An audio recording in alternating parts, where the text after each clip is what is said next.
بسم الله الرحمن الرحيم. أيها المشاهدون الكرام، السلام عليكم ورحمة الله وبركاته. أحييكم تحية الإسلام الخالدة من قناة سلام الإعلامية المباركة. أنا أحمد شريف، سعيد جدا أن ألتقيكم والزملاء الفنيين والمخرجين في هذا البرنامج الأسبوعي مع اللغة العربية، وأرجو أن تكونوا دوما في أمان الله وحفظه. أيها الأحباب الكرام، يقول الحق سبحانه وتعالى في كتابه العزيز: لسان الذي يلحدون إليه أعجمي وهذا لسان عربي مبين، صدق الله العظيم. ويقول الحق سبحانه وتعالى: الحمد لله الذي أنزل على عبده الكتاب ولم يجعل له عوجا قيما لينذر بأسا شديدا من لدنه ويبشر المؤمنين الذين يعملون الصالحات أن لهم أجرا حسنا. صدق الله العظيم. هذه هي الحلقة رقم 202 بحمده تعالى. الحلقة السابقة كانت حول برنامج خاص، برنامج إخباري، أخبار العالم الإسلامي، وإن شاء الله نطل عليكم مرة كل شهر نلملم أخبار العالم الإسلامي إن شاء الله. اليوم نعود إلى برنامج مع اللغة العربية، وأسعد دوما بكم أيها الأحباب الكرام وأنتم تتابعون، لكن تبخلون علينا بالرأي والمشورة. هذا عهدنا بالمشاهد والمستمع العربي في إريتريا وخارجها طبعا، ولكن عزاؤنا كذلك أننا نصل إلى الداخل ونضبط هذه اللغة رغم ما يعتريها من حرب منظمة واستهداف مباشر منذ الأزمنة الاستعمارية البغيضة وحتى هذا العهد المسمى بالوطني تحت بين قوسين. ولذلك تستهدف هذه اللغة في كل اتجاهاتها، في الخلاوة، في المعاهد، في المساجد، في المدارس، في المكاتب، في الثقافة، في المسرح، في كل شيء. هذه اللغة العربية هي صامدة، ولكن رغم كل هذا وذاك فهي صامدة اليوم.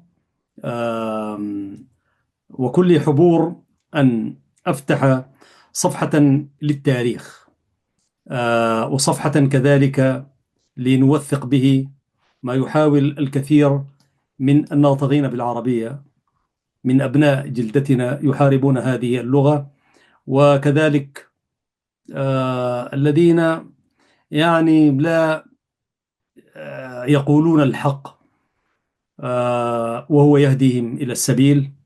على الأقل ينبغي أن هذا المرفق التعليم، الصرح التعليم الكبير الذي أود الحديث عنه اليوم، لو كان من تخرجوا من هذا الصرح التعليم الكبير تحدثوا وأنشأوا وذكروا ذلك التاريخ الناصع لهذا المركز التعليمي لكفى، ناهيك عن أولئك الذين لم يلتحقوا بهذا التعليم أو بهذا المرفق، وأعني تحديدا جهاز التعليم الإريتري. وعدت كثيرا المشاهد الكريم أن نتحدث عن جهاز التعليم الإريتري، ولم أعطيه حقه. ربما قبل فترة تناولت شيئا من ذلك. اليوم سأتحدث عن جهاز التعليم الإريتري، وذلك بالارتكاز على شخصية تربوية تعليمية كبيرة، عملت في هذا الجهاز، بل أدارت مكتبه المركزي في الخرطوم في المقرن، وهو الأستاذ عثمان منتاي. عثمان منتاي كان أحد أولئك هذا هو السيد عثمان منتاي أيام شبابه، وعندما تقدم به العمر رحمه الله وأكرم مثواه. وحي هذه الحلقة عزيز المشاهد يسرني أن أتحدث عنه.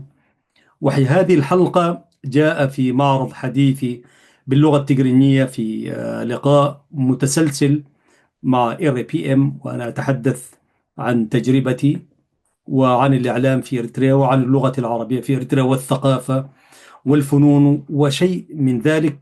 فلأنني دخلت عبر بوابة جهاز التعليم الإريتري إلى إريتريا سنة 91، فذكرت السيد المدير عثمان منتاي المربي الجليل رحمه الله وأكرم مثواه، حيث كان مدير المكتب الرئيسي في المقرن بالخرطوم عندما التحق بالجهاز عام 91، بداية 91. فأحد المشاهدين ل RPM قال: ليتكم حدثتمونا عن آه، الأستاذ عثمان منتاي. والأسئلة الجوهرية عزيزي المشاهد والأسئلة البناءة بتفتح لك آفاق، وأخذت ذلك السؤال محمل الجد، فبحثت في السفير واهتديت بحمده تعالى إلى اسم أحمد منتاي. بالحس الصحفي وبحسن النية قلت ربما يكون من هذه الأسرة عزيزي المشاهد، عفوا، أحمد منتاي. فكتبت له على الماسنجر مباشرة، فقلت له: هل أنت من أسرة الأستاذ عثمان منتاي رحمه الله وأكرم مثواه؟ قال لي: نعم، بل أنا ابنه، وجدت ضالتي كما يقال.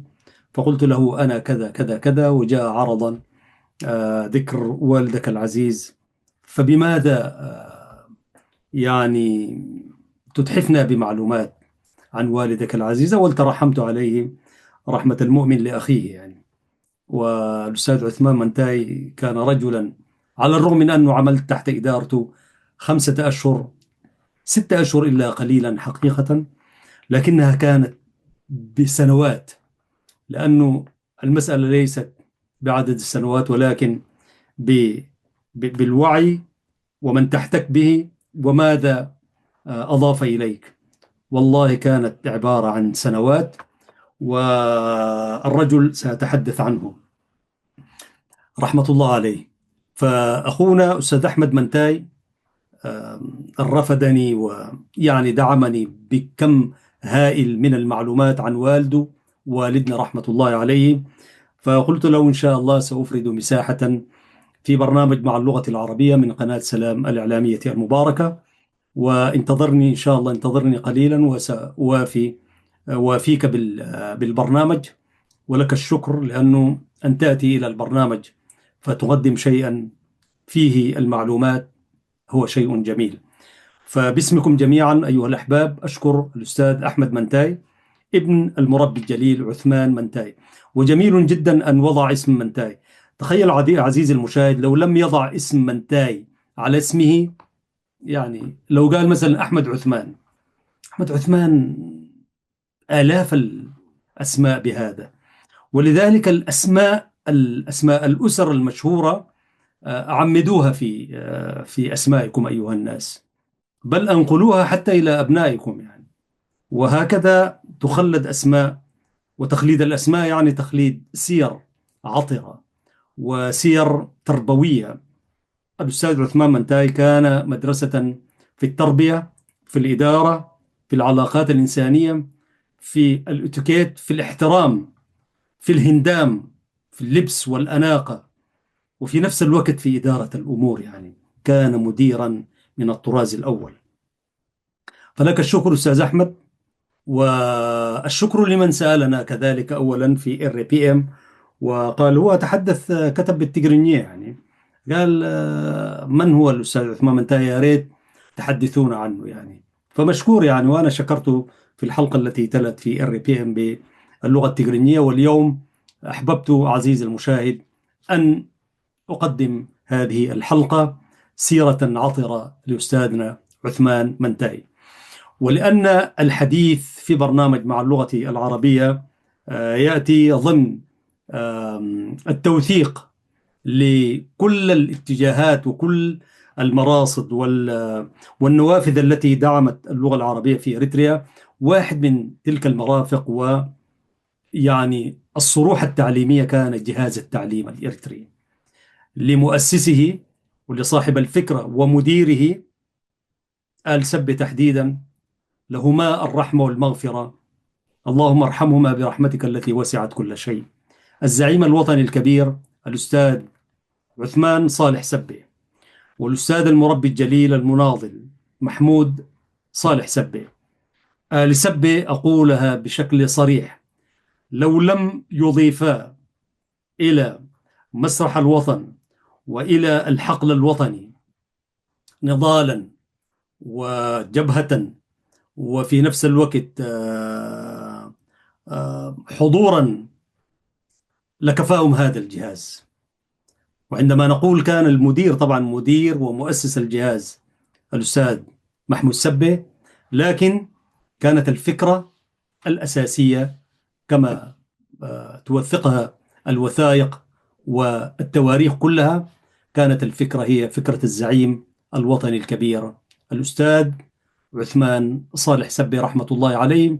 لكن أستاذنا الراحل المقيم محمود سبة أشرف على هذا الجهاز. هذه صورة الزعيم الأستاذ محمود سبة، وإن شاء الله برضو نأتي بصورة الزعيم الوطني عثمان صالح سبة.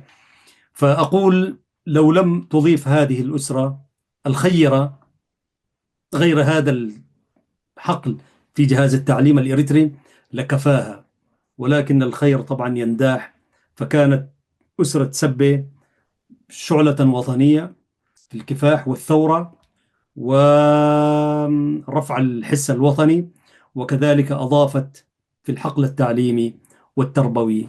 عزيزي المشاهد وعزيزتي المشاهدة، تخيل عزيزي المشاهد، إذا كان حقل التعليم هذا بدأ كما تؤكد الروايات في السبعينات، خلينا نقول في منتصف السبعينات، لحد 93 أو 92 عندما أغلق الجهاز أبوابه وتسلم الأمر تلك الزمرة الحاكمة في البلاد. كم هائل من السنوات، من 75 خلينا نقول لحد 95 سنوات. تعرف عزيزي المشاهد كم الأعداد التي تخرجت من جهاز التعليم الإريتري؟ سيما وأن الجهاز عزيزي المشاهد يعني كان بدأ من المرحلة الابتدائية في عدد من المدن. أذكر على سبيل المثال في كسلة، طبعا كانت وزارة التعليم في المهجر، في كسلة، بور سودان، القضارف، خشم القربة، ود الحليو، مناطق سمسم، مناطق عدة طبعا، معسكرات اللجوم، مناطق السوكي الثلاث، وفي كركورة والشجراب أو الشجراب وعبودة أم علي وأماكن أخرى كثيرة يعني. فتخيل عزيزي المشاهد هؤلاء الطلبة الإريتريين الذين كانوا في أمس الحوجة للتعلم ومحو الأمية، لو لم يكن جهاز التعليم الإريتري هذا فتح هذه النوافذ للتعليم ولمحو الأمية، ولم تتوقف المسألة في محو الأمية، بل هنالك كم هائل من المهندسين والأطباء والقانونيين وكذلك أساتذة الجامعات في مختلف التخصصات، يعني في كل مرافق بما فيه الإعلام خارج السودان، حيث كان للجهاز داخل السودان يمنح منح طلابية، منح جامعية، عدا الإعلام كل في القانون والطب والشريعة وكلية التربية وهكذا في كل الجامعات. وأضف إلى ذلك الجامعات العربية، ليبيا، السعودية، والكويت أعتقد، وعدد من الدول العربية. عزيزي المشاهد، تخيل هذا الكم الذي تخرج من جهاز التعليم الإريتري. يعني الجهاز له الفضل في أن يعلم ويثقف ويربي أعداد هائلة، وغرس هذه اللغة العربية في عقول الطلاب ونفوس الطالبات. وبالتالي أنا أقول لو لم يتعلم أولئك الذين متواجدون اليوم في مشارق الأرض ومغاربها، أوروبا، أمريكا، أستراليا، الدول الخليج وإفريقيا وداخل إريتريا، فأنا أقول يكفي أسرة سبة، هذه الأسرة الوطنية الكبيرة، يكفيها فخرا وشرفا وعزة ومكانة وسمعة وتاريخا وحسنات أن يكفي هذا الجهاز لو لم تضف شيء، لكنها أضافت الكثير والكثير.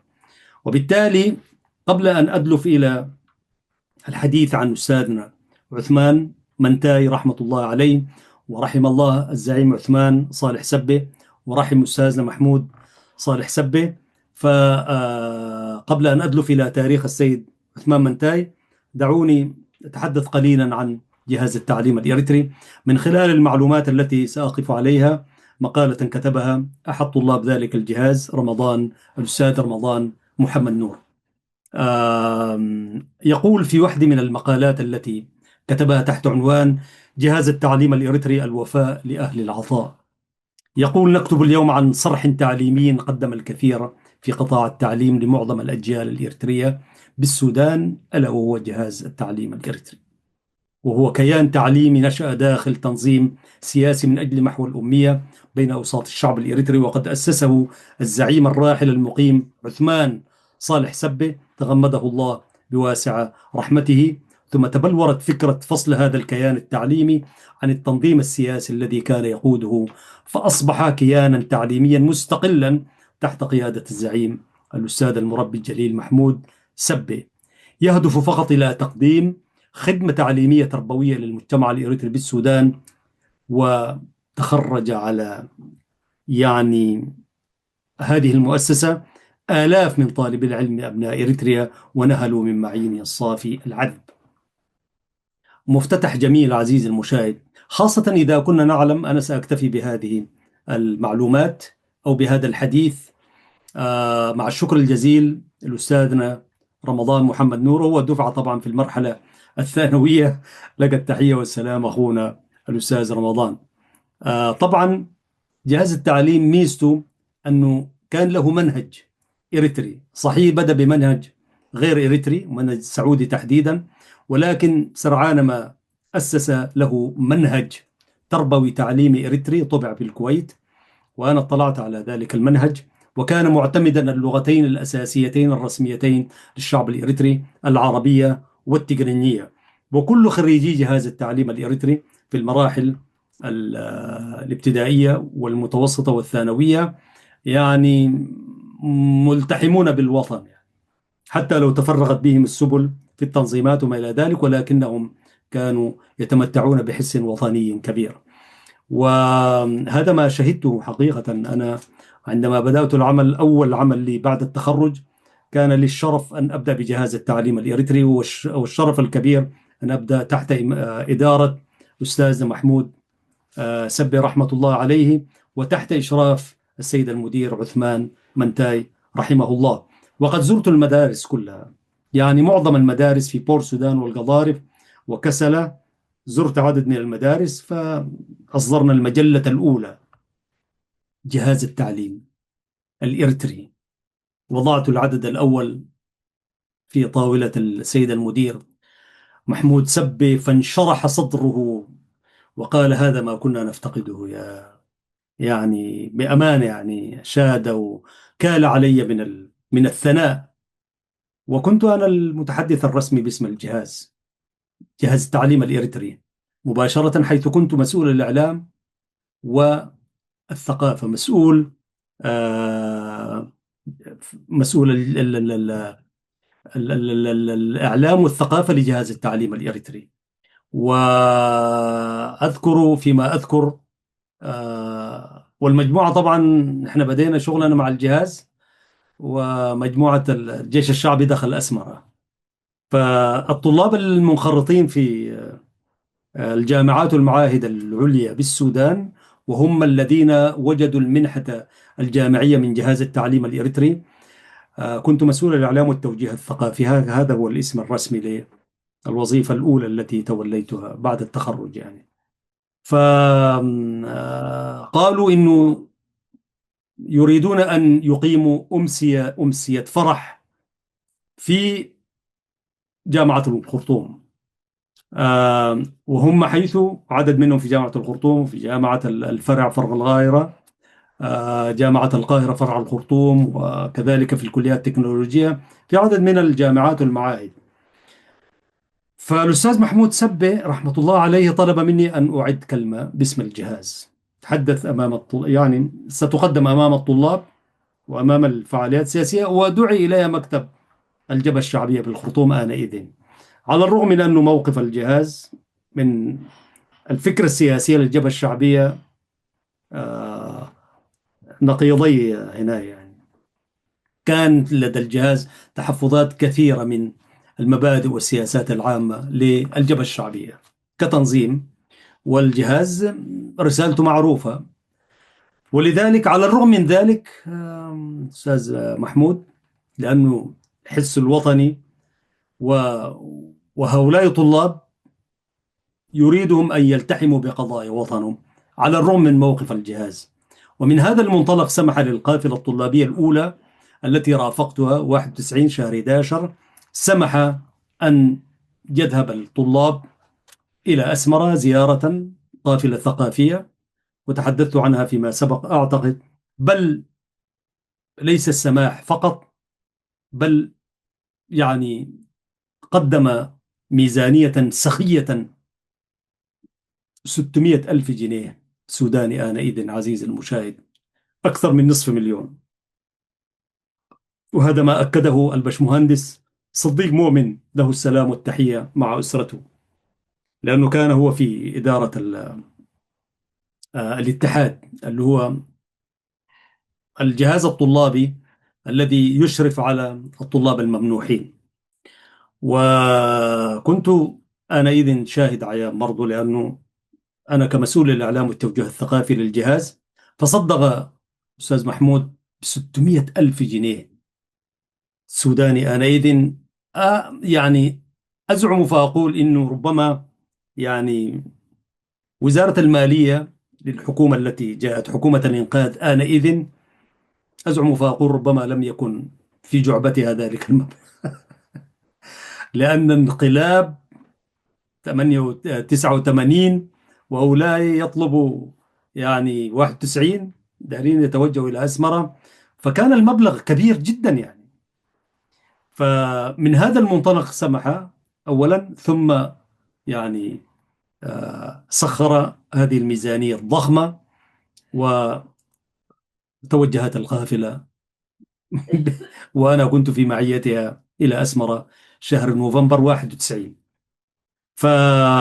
فميزة الجهاز عزيزي المشاهد أنه ربط الطالب الإريتري في السودان، وعدد منهم كان يحمل الجنسية السودانية يعني، لكن ربطهم بالوطن يعني ملتحم، حيث المنهج كان بالعربية والتجرينية. وقام المركز يعني بمفاهيم وطنية عالية جدا يعني. ربما نأتي ونتحدث عن ذلك. وبالتالي أنا أقول عزيزي المشاهد في مقبل الأيام إن شاء الله، يعني كيف لعب دورا كبيرا في ربط المواطن الإريتري المتعلم المثقف الأكاديمي بوطنه رغم موقف الجهاز. وهنالك شخصيات كبيرة عملت في هذا الجهاز. يعني أنا ممكن أقدم صورة تعطينا ملامح أو أسماء وشخوص كبيرة عملت في هذا الجهاز، أي جهاز التعليم الإريتري بالخرطوم. هذه صورة تضم عدد من الأساتذة الأجلاء. طبعا هنا السيد عثمان منتاي الذي سأتحدث عنه بعد قليل، مباشرة بعده الأستاذ أحمد عمر رحمة الله عليه أحد المؤسسين والمشرفين. أعتقد بعده يأتي أستاذ محمود سبة، ثم المرحوم الأستاذ علي صالح يبدو لي، ثم هنا الأستاذ عبد النور. هي كل 5 شهور التي عملت بها. هنا على الجانبين ما قادر أتذكر، لكن هنا يجلس جابر أحمد المرحوم الأمين المالي لجهاز التعليم الإريتري. هذا السيد المرحوم جابر أحمد هو أستاذ محمود خالو بما أظن. فهذه الكوكبة هي التي كانت تدير مع آخرين طبعا، تدير جهاز التعليم الإريتري بالخرطوم. ولذلك عزيزي المشاهد يعني الجهاز، ودوما أنا أقول إريتريا لم تشهد وزارة تعليم متكاملة يعني بمعنى الوزارة إلا في جهاز التعليم الإريتري. صحيح اليوم في حكومة، في وزارة التعليم، لكن أنا في قناعتي التامة إنه الوزارة الوحيدة التي شهدتها إريتريا فترة كم 50 والبرلمانات وهذه ديك ما نتحدث عنها يعني. لكن جهاز التعليم الإريتري كان وزارة في المنفى. ولو ما أمد الله بالأستاذ محمود صالح سبة، مد الله في عمره، يعني أنا كنت على اطلاع مباشر أنه كانت هناك فكرة لتأسيس جامعة باسم جامعة جهاز التعليم الإريتري، وكانت الإمكانيات متاحة المادية والفكرية والأكاديمية. يعني حيث كانت ميزانية الجهاز من الدول العربية الشقيقة مبلغ وقدره كبير، يعني كذا مليون سنويا يعني. فكان يعني 91 تغير المشهد، حيث تغير المشهد، حرروا البلاد الثوار، فانعكس ذلك على وضع الإريتريين بدءا من السودان. والسيناريو كما هو معروف، وفي النهاية استلمت المجموعة الحاكمة جهاز التعليم الإريتري. والسيناريو يمكن أن نتحدث عنه في مستقبل الأيام يعني. وبالتالي عزيزي المشاهد، أعود إلى أستاذنا عثمان منتاي رحمة الله عليه في الاتجاه هنا عندما كان في مدينة كرن شابا. وهنا برضو هذه الصورة وحدي هو الذي يتوسط هذا العقد الفريد، يعني قد يكونوا إداريين. فعثمان منتاي، ثم سأتحدث ماذا دار بيني وبينه من حديث في أول يوم للتوظيف. لكن المعلومات التي أفادني بها أخونا أحمد عثمان منتاي، مع الشكر الجزيل، فقال لي يعني، وأنا ما كنت بعرف المعلومات هذه، فقلت من باب الأمانة والتوثيق لهذا الرجل المربي العسكري. أنا ما كنت عارف إنه هو رجل ضابط يعني، ورجل يعني عشان كده كان منضبط. انظر إلى هذه الوقفة، دي وقفة عساكر. وأنا والله يعني العساكر بغير حكمهم والقسمة الضيزة التي حكمونا بها اليوم، أنا أجل العسكرية تماما يعني. لكن لا أوافق أن تحكم العسكرية. لكن العسكرية فيها انضباط، وفيها التزام، وفيها أخلاق، وفيها أشياء كثيرة، عدا العنترية وشوية الانضباط هذا شوية برضو. يعني العسكرية فيها تفلتات كثيرة. لكن شئنا ما بينا، يعني هذا الإسلام نشروه العسكر يعني. كانوا ضباط الكلية الحربية الإسلامية الكبيرة، 10 المبشرين بالجنة كانوا كلهم ضباط يعني، في المؤسسة العسكرية العالمية الكبيرة التي تدرس اليوم. هل تعلم عزيزي المشاهد، شخصيات إسلامية كبيرة تدرس في الجامعات والمعاهد في الغرب خاصة، لكن في بلادنا العربية والإسلامية يعني كيف لا تدرس مؤسسة عسكرية؟ يعني الخطط العسكرية التي كان يقوم بها العسكري، ماذا تكون هذه الرتب العسكرية الموجودة اليوم؟ خالد بن الوليد. خالد بن الوليد كلية حربية متكاملة الأركان. امشي إلى عمرو بن العاص، كلية متكاملة. وهكذا كل المبشرين بالجنة والصحابة الأجلاء يعني كلهم كانوا. ثم استمر التاريخ، طارق بن زياد.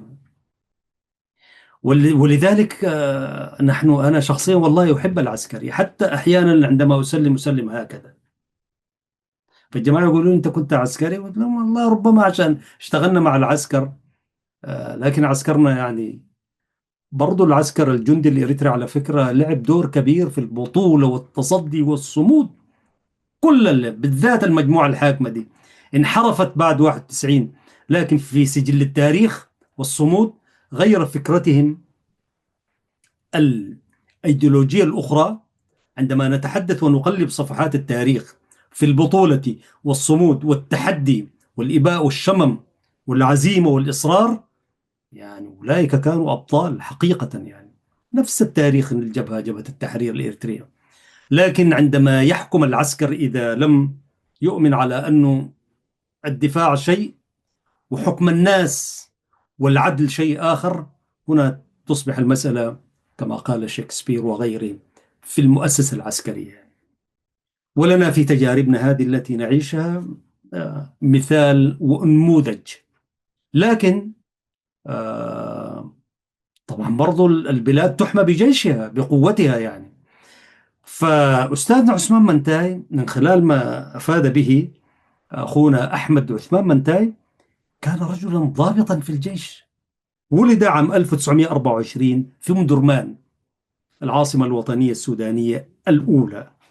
وهو يعني من قومية الحدارة، وبيتعوض تحديدا،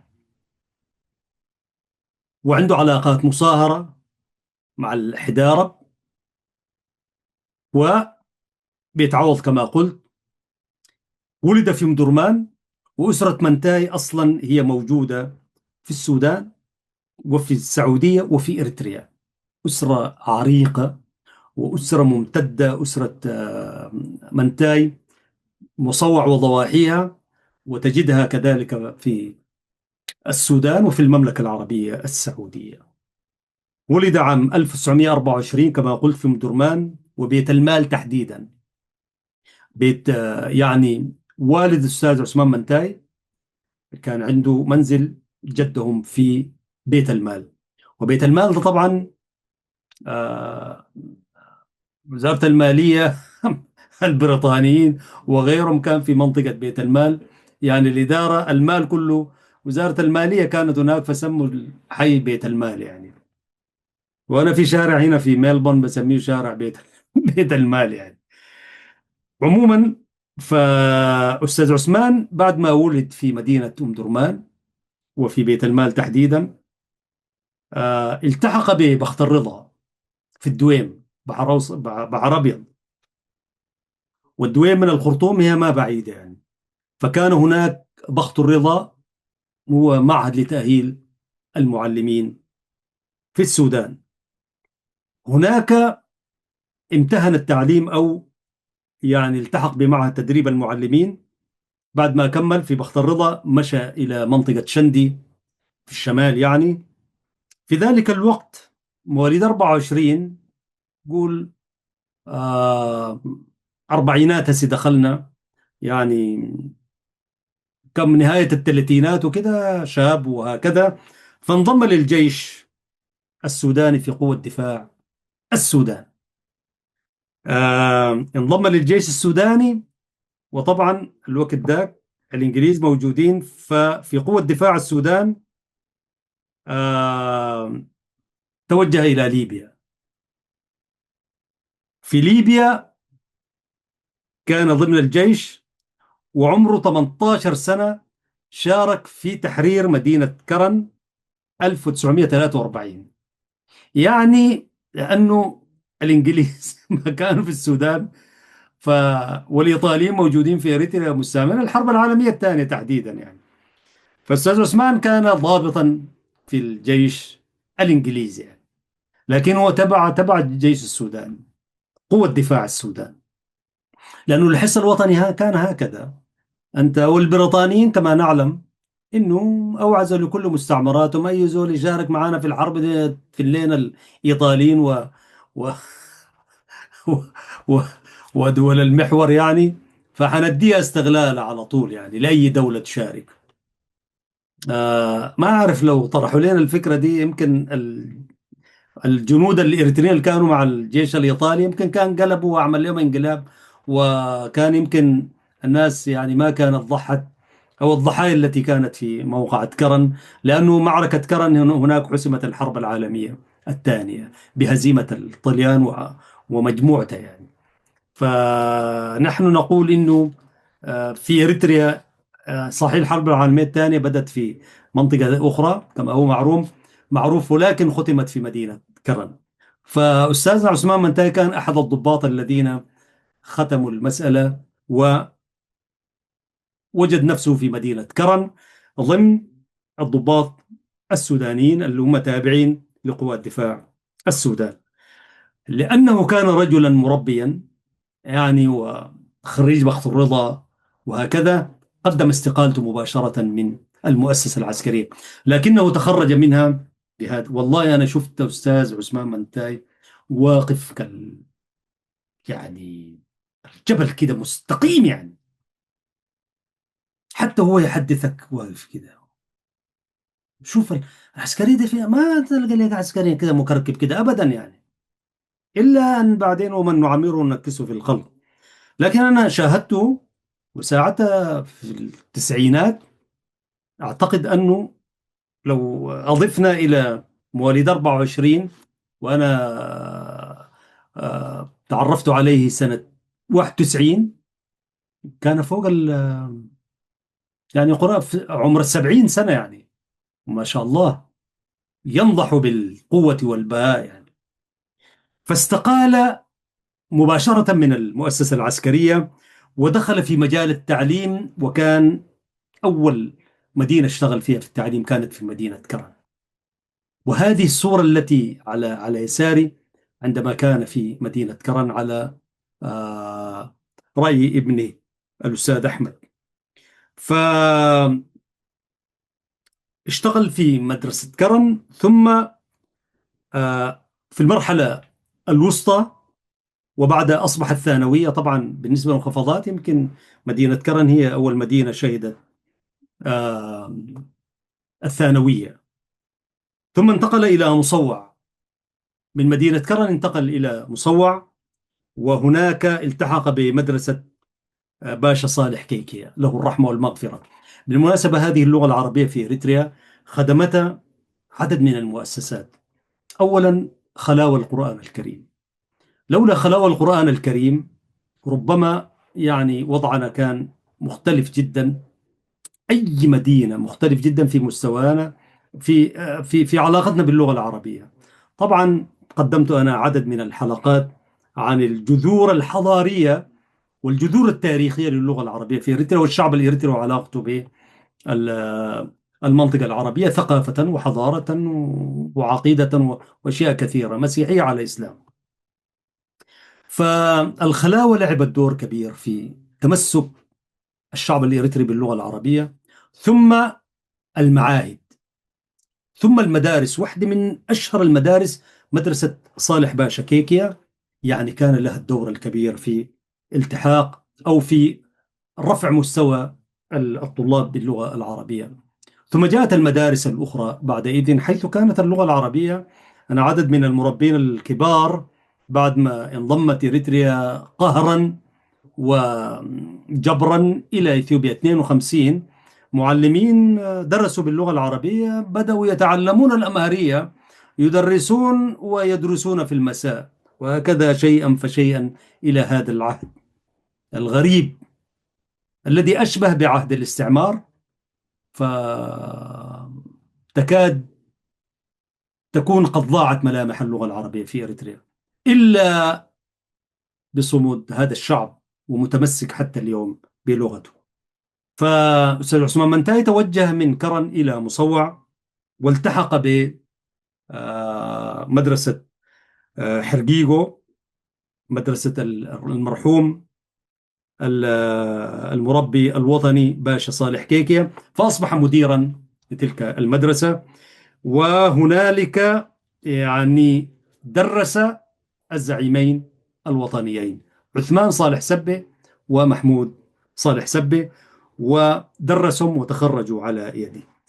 بعد هو الآن طبعا زي ما قلنا 43 قدم استقالته وبدأ في كرن، ثم انتقل إلى حرقيق هناك، وعادت مرة أخرى إلى أسمرة، فالتحق ببوينت فور ومدرسا للغة الإنجليزية في أسمرة في الستينيات، واستمر فيها فترة.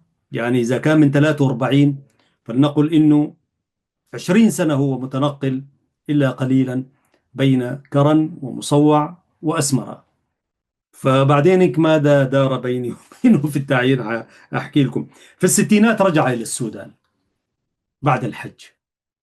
في الستينات رجع، ممكن يكون في منتصف الستينات رجع إلى، وهو جاء لغرض أسري، أو يعني للعناية بوالده عمنا منتاي رحمة الله عليه.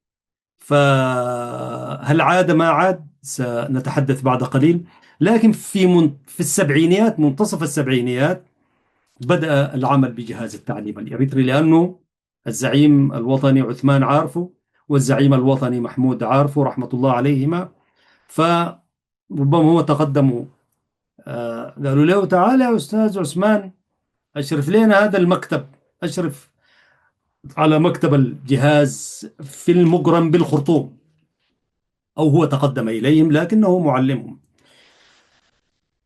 فاستمر بالجهاز. أنا تركته في الخرطوم طبعا ودخلت إلى أسمرة، فاستمر في الجهاز لحد 97. هكذا هي شهادة ابننا وأخونا أحمد. لكن علمي أنا بتقول إنه المعلومات عندي قبل هذا الزمن توقف الجهاز أو استلمته الحكومة. المهم، قبل وفاته بسنتين وكان يعمل لحد أن طلب منه، إلى أن طلب منه الأبناء، أبناء منهم أستاذ أحمد، قالوا له يا بابا خلاص توقف بعد الآن يعني. فتوقف من العمل في جهاز التعليم. بعد هو استلمته الحكومة المؤقتة الموجودة في أسمرة، وانتهت فترة جهاز التعليم فأصبح تابع للمدارس التابعة له. وتغيرت ملامح ورسالة وأهداف ومبادئ الجهاز كلها القديمة ديك دخلت في المنهج الذي منهج الوزارة اليوم التي بلا وزير. هل تعلم عزيزي المشاهد، وزارة إريتريا الحكومة المؤقتة اليوم ليس فيها وزير التعليم. طبعا تدرجت وزارة التعليم من عدد إلى أن كان آخر الوزير المستمر فيها سمر رؤسهم، والآن الوزارة ما فيها مديرين ومشرفين وهكذا. سألته أستاذ أحمد قلت له يا أخي الوالد ما خلى شيء، كتابات، ما ألف كتب، ما كتب عن تاريخه وسيرته.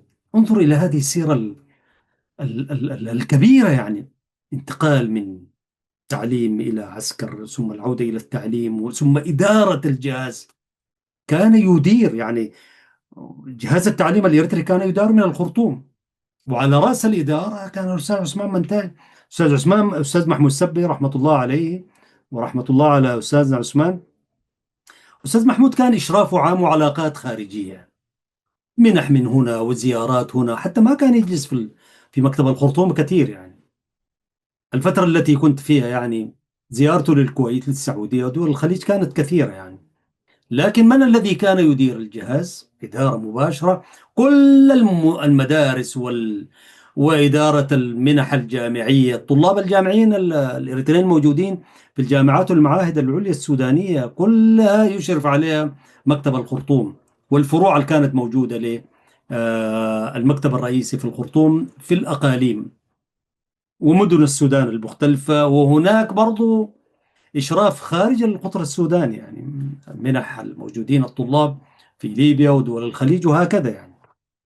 فقال لي والله الوالد رحمة الله عليه ما خلى شيء مكتوب إلا قصاصات ممكن نشوفها وكذا. ولكن قال أذكر إنه ذات يوم قبل وفاته بسنتين مجموعة من الإعلاميين الإريتريين، وأنا عزيزي المشاهد أدعو عناية المشاهد الكريم بالذات الذين يعنيهم هذا الأمر أن يساعدونا في إفادات أو يملكون كذلك الإفادات التي قدمها أستاذ عثمان منتاي.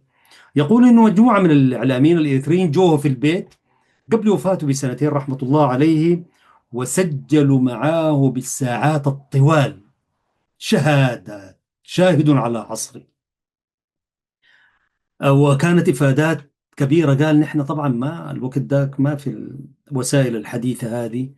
فالمهم ف والذين كانوا مع إدارته في الجهاز منهم مثلا الأستاذ المرحوم صالح علي صالح وآخرون على قيد الحياة، والذين رحلوا، أو كمان أبناء أولئك الذين كانوا على الجانب الإشرافي والإداري، ربما يكونوا على علم بعدد من المذكرات أو تلك الإفادات. ولكن أستاذ أحمد يقول إنه قالوا لنا حنطبع التصريحات والإفادات هذه، حتطبع في كتب وفي كتاب كده، ولكن ما عندناش خبر. قال فلذلك أنا أدعو المشاهد الكريم الآن الذين كانوا على رأس الإدارة في الخرطوم في المقرن مثلا، أو الذين تخرجوا على منح الجهاز وموجودين هنا وهناك، أو من أسرة أستاذنا عثمان منتاي. أستاذ أحمد قال لي أنا أسأل ولكن ما أظن، يعني الأسرة لم تملك بوقائع ومستندات تلك الإفادات التي جلس معهم للساعات الطوال.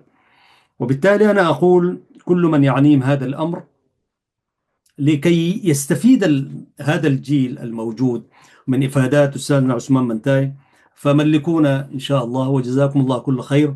وحتى لو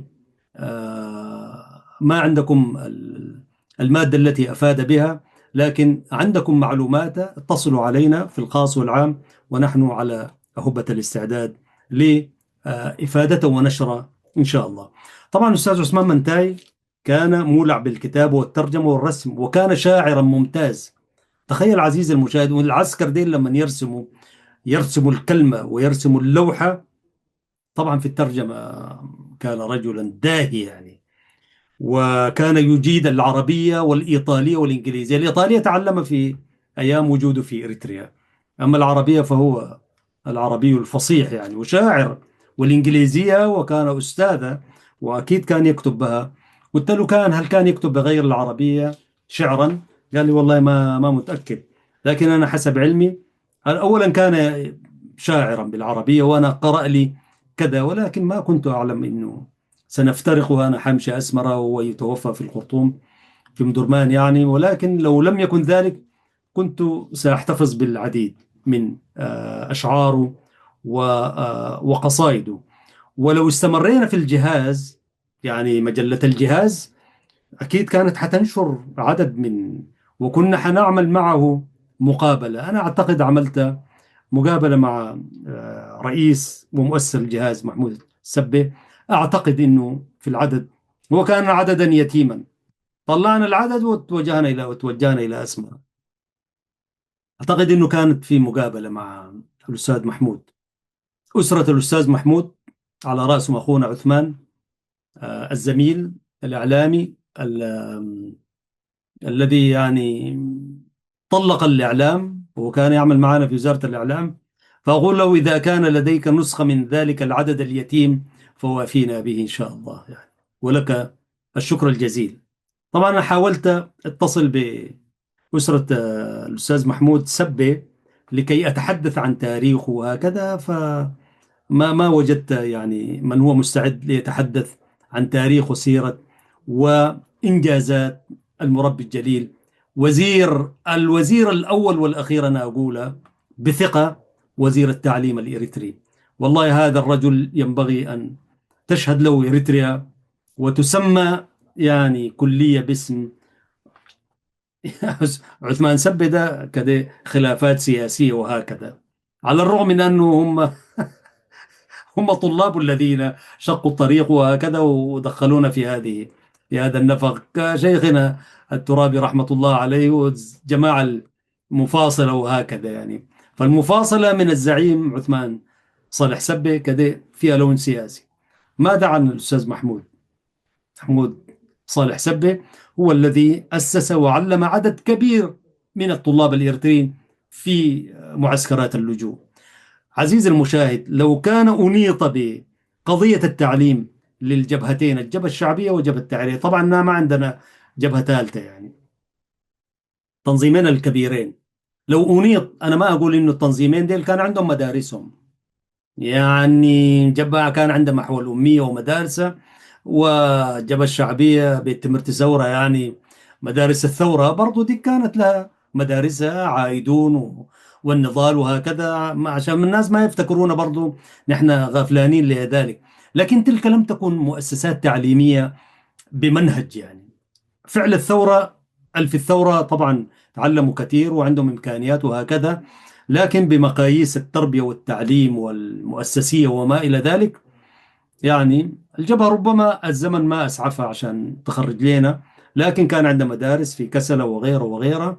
الجبهة الشعبية في الثورة أفرزت وخرجت أجيال كبيرة بكفاءات عالية، لكن كمؤسسة تعليم لها المنهجية ولها الرؤية أنا مطمئن أن أقول هو الوزير، وزير التعليم الإريتري الذي كان في المنفى الوحيد، هو يعني كان في حكومة في المنفى يعني بممثلة في وزارة التعليم، أقولها باطمئنان كامل، هو الزعيم المربي الجليل محمود صالح سبي. فأفيدونا أيها الناس، حتى الذين برضو عندهم النسخة الأولى اليتيمة، بعدها ما صدر للجهاز المجلة، وكانت مجلة حتصدر كل 3 أشهر أو 6 أشهر فيما أذكر يعني. عموما عزيزي المشاهد، أرجع للحديث الذي دار بيني وبين أستاذنا عثمان منتاي لحظة التعيين. فهختصر. عندما قال لي يعني طلب منه الأستاذ محمود سبة أن يأتي إلى مكتبه بعد أن أصدر قرار تعييني كمسؤول، مسؤول الشأن الثقافي والإعلامي في جهاز التعليم الإريتري. فنده عليه. فأول مرة أنا أشوف عثمان منتاي شخصية لا تستطيع أن يعني ما تقدر تعاين له كده في وجهه مباشرة يعني. فالرجل له هيبة ووقار وشخصية وكاريزما كده يعني، فما لازم تعاين له كده وتعاين تحت يعني. فقال لي هذا السيد عثمان منتاي مدير مكتب جهاز التعليم في الخرطوم. سلمت عليه وقمت على حيلي بأدب واحترام، وقال له هذا السيد أحمد شريف مسؤول الإعلام والتوجيه الثقافي لجهاز التعليم الإريتري، وهذا قرار تعيينه موقع عليه أستاذ عثمان، وأرجو القيام بلوازم التعيين وهكذا يعني. فقال لي الآن تفضل معه. قمت على حيلي، وسبقني الأستاذ عثمان منتاي، رجل لابس هندام كامل والله. يعني فعلا لما قال لي كان في قوات دفاع السودان، والله على طول. وانا كنت دائما اصفه انه شخصيه عسكريه كده يعني، منضبطه قوامه وهندام كامل يعني. قال لي تفضل. دخلت على مكتبه. قال لي استاذ احمد مبروك على التعيين، بارك الله فيك. وانا شكرته. وقال لي انت الرجل الوحيد الموظف الذي تم تعيينه من رئيس ومؤسس الجهاز مباشرة. الجماعة البقية كانوا يجوا بيجاي وجاي وتقدم طلب وبتاع ويمر علينا نحن وكذا، وبعدين يصل إلى المدير. من أين لك؟ كيف؟ قال لي قال لي والله عبارة انت قال نزلت زي بالباراشوت كده من فوق طاق على مكتب المدير مباشرة المؤسس، وقال لي مبروك. وهو سعيد جدا لما قرأوا صورة من الشهادة موجودة يعني. جامعة درمان إسلامية، شعبة الصحافة والإعلام، كلية الآداب. مبسوط وعارف الجامعة كويس وعارف إمكانياته بتاع. فقال لي مبروك. فقال لي وبدأ يسأل هسي كمدير طبعا يسأل. قال لي أحمد أنت من وين وهكذا وبتاع. فقلت له أنا من إريتريا طبعا، أنا إريتري مولود وين؟ قال لي أسمرة.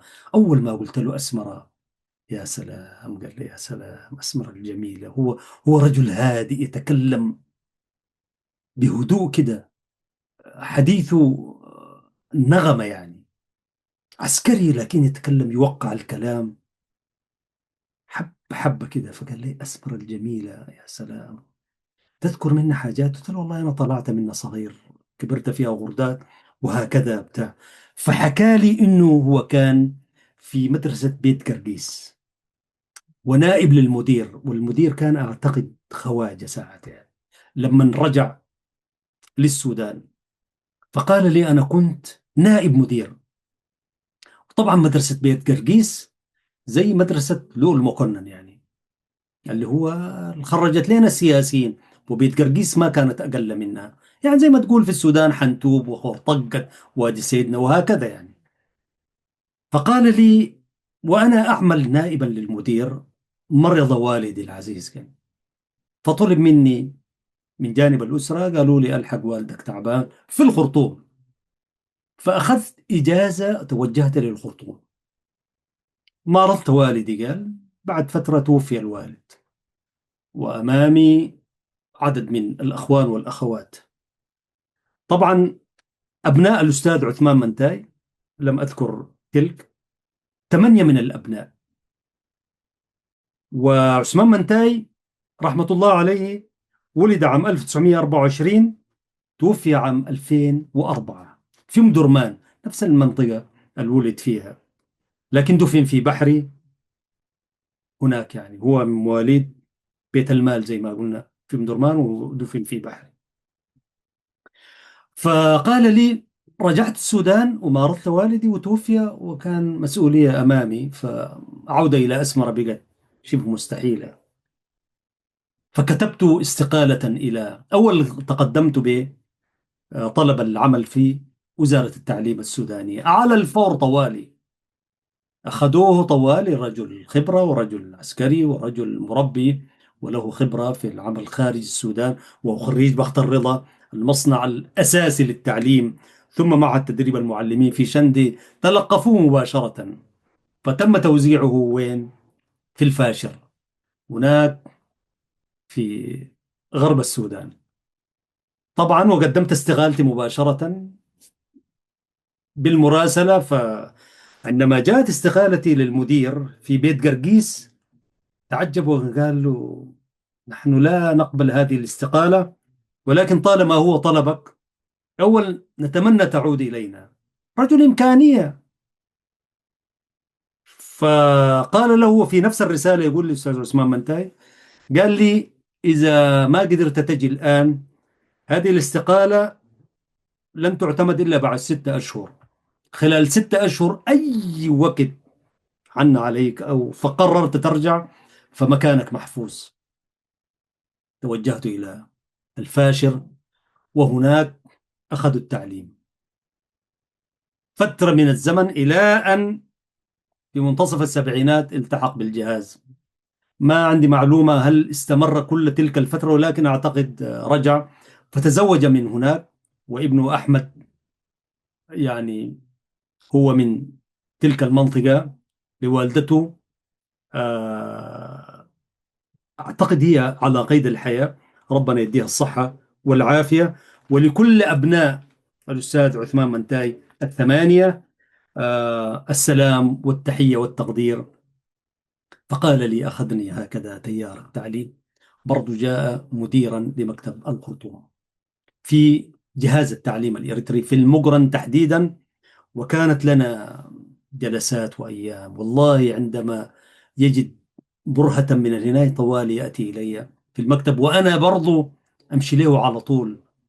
ف وأختم الحديث أنه يمكن هو أول من اطلع على قرار توجهي لأسمرة. طبعا كما قلت، طلاب الجهاز بالجامعات والمعاهد العليا طرحوا على السيد المدير المؤسس محمود سبه انه دايرين يتوجهوا الى اسمره. قال لهم: على الرغم من موقفي، موقف الجهاز من الجبهه الشعبيه، لكن انتم طلاب واحببتم ان تتوجهوا، ما علي الا ان ادعمكم. ماذا تشتو؟ ميزانيه 600 الف جنيه بقت تحت تصرف الطلاب، واخذوا كله وتوجهت القافله. أثناء الطلاب هم يعدوا البوسترات ويكتبوا في التاريخ، كتبوا التاريخ الإريتري كله يعني ليل نهار، وأنا موجود معاهم باعتبار أنه مسؤول الإعلام والتوجيه الثقافي، تنسيق بيني وبين مدير المالية أستاذ جابر أحمد. المهم، فعنا لي وأنا أعمل مع أولئك الطلاب. فقلت: يا أخي، ولماذا لا أذهب إلى بلدي وأشوف أسمرة وهكذا؟ فقط كانت مجرد زيارة يعني. حيث الوضع في جهاز التعليم كان مغري يعني، مغري راتبا ومكان. أنت مسؤول، يعني أول وظيفة لك مسؤول الشؤون الثقافية والإعلامية في جهاز التعليم الإريتري، وراتب ما شاء الله، ما شاء الله. عموما فكتبت من وحي العمل مع الطلاب وهكذا، كتبت قصيدة اسمها آه اسمها تحية وقضية، يبدو لي كده. المهم البيت يبدأ هكذا: سنذهب يوما سويا سويا، نهنئ ذاك الفتي الأبي، ونزدي السلام إلى أخت هذه، فنعم السلام ونعم التحية. أحقا أنا حافظ منها عدد من الأبيات ولكن موجودة في الديوان، فبقول: أحقا أراها مسقط رأسي، تسمع شعري وتثني علي، وتدرك قولي وتفهم شعري وترقص نشوى بهذه التحية. هي كانت شعر البدايات. أحقا وقد فارقتها لئام فأضحت كأحمد طلق المحيا. نعم. ولكن دعتها بطهر جلية، وذي فاطمة زهر التي تاه فيها ابن عبد اللطيف زمانا مليا. تغنى بفاطمة ولولا زمانا، وحرض قومي بقوله هيا، وعتها عقول فهبت جموع تنقب عنها وتلقى المنية. المهم قصيدة، فعرضت القصيدة لأنه لا أستطيع أن أذهب إلى أبروف وأعرضها على أستاذي فراج الطيب السراج، حيث دخلت في معمعة الوظيفة وأمامي شاعر مفلق يعني عثمان منتاي، لأنه أطلعني على عدد من قصائده، ويقول لي: يا أستاذ أحمد ممكن أنا أكتب الشعر؟ وكان شعر فصيح وقوي. فأعطيته القصيدة، قلت له: أستاذ عثمان ممكن تشوف؟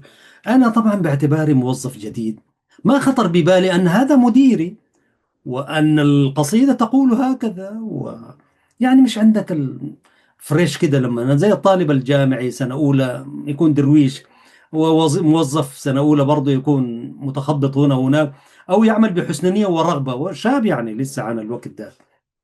فقرأ القصيدة أستاذ من أستاذ عثمان منتهي، فقرأ ما وراء القصيدة وقال لي: والله قصيدة جميلة وأنت شاعر ما شاء الله وكده بتاع. ويعرف إنه أنا أتردد، كنت على صالون الأصالة في أبروك مع فراجو رحمة الله عليه. قال لي: يا أستاذ أحمد بأسلوب إداري جميل، قال لي: أول قصيدة جميلة جدا جدا، لكن بما أنك أنت عرضتها علي أنا وأنا مديرك، القصيدة تقول يا أستاذ أحمد أنك ذاهب إلى أسمرة. قلت له: والله لو ما في مانع، والله ويتكلم معك بأدب، أدب العلماء الكبار. وقال لي: قصيدتك تقول أنك ذاهب، ويتكلم بالفصيح كثير يعني، وفيه ابتسامة كده يعني خجولة كده. قلت له: ولكن قال لي قصيدك تقول أنك متوجه إلى أسمرة، لكن قال لي يا أستاذ أحمد إنه توجهك إلى أسمرة يحتاج إلى قرار إداري، وقرار ليس في يدي. أنا تنبهت الوقت ذاك، وفي يد من؟ قلت له. قال لي: في يد رئيس الجهاز الأستاذ محمود سبي، لأنه أنت مسؤول اليوم في الجهاز، وذهابك يحتاج قرار يعني موقف هو، فسننظر في هذا الأمر. ودار الحديث بين، أنا طبعا خارج الاتصال المباشر الذي كان بين السيد عثمان منتاي باعتباره مدير المكتب، والسيد جابر أحمد باعتباره الأمين المالي، لكن هو ابن أخته لشهيد عثمان محمود، وهو رجل إداري يعني، حيث كان السيد المدير رئيس الجهاز ومؤسسه محمود سبي كان في زيارة للمملكة العربية السعودية. فدار حديثا، اتصال مباشر دولي يعني، في مكتب السيد المدير والمؤسس، وأنا في مكتبي. دار حديث طويل ليقنعوه. أنا قال لي من جانبي ما عنديش أي مانع، بل أتمنى أن تزور أسمرة يا أحمد وتشوفه. هو وجد نفسه فيه يعني، هو المشتاق إلى أسمرة وجمالها وهدوء، خلاها نقية طاهرة يعني، أسمر الجميل التي كانت تتكحل وتغسل كل ليلة كل يوم يعني. ويحكي لي عن أسمرة شارع شارع ماركاتو، كان ساكن في ماركاتو بالقرب من كومشتاتو. فبعد ساعة وحاجة طلع، أقنعوه الأستاذ، وتوجهت مع القافلة. ربما آتي ربما آتي وأتحدث مرة أخرى عن هذه القامة التربوية التعليمية الإدارية التي دعمت وثبتت اللغة العربية في إريتريا بوجود جهاز التعليم الإريتري وإدارته وأساتذته ومعلميه. كيف لا ينجح الجهاز التعليم ومديره الأستاذ عثمان منتاي؟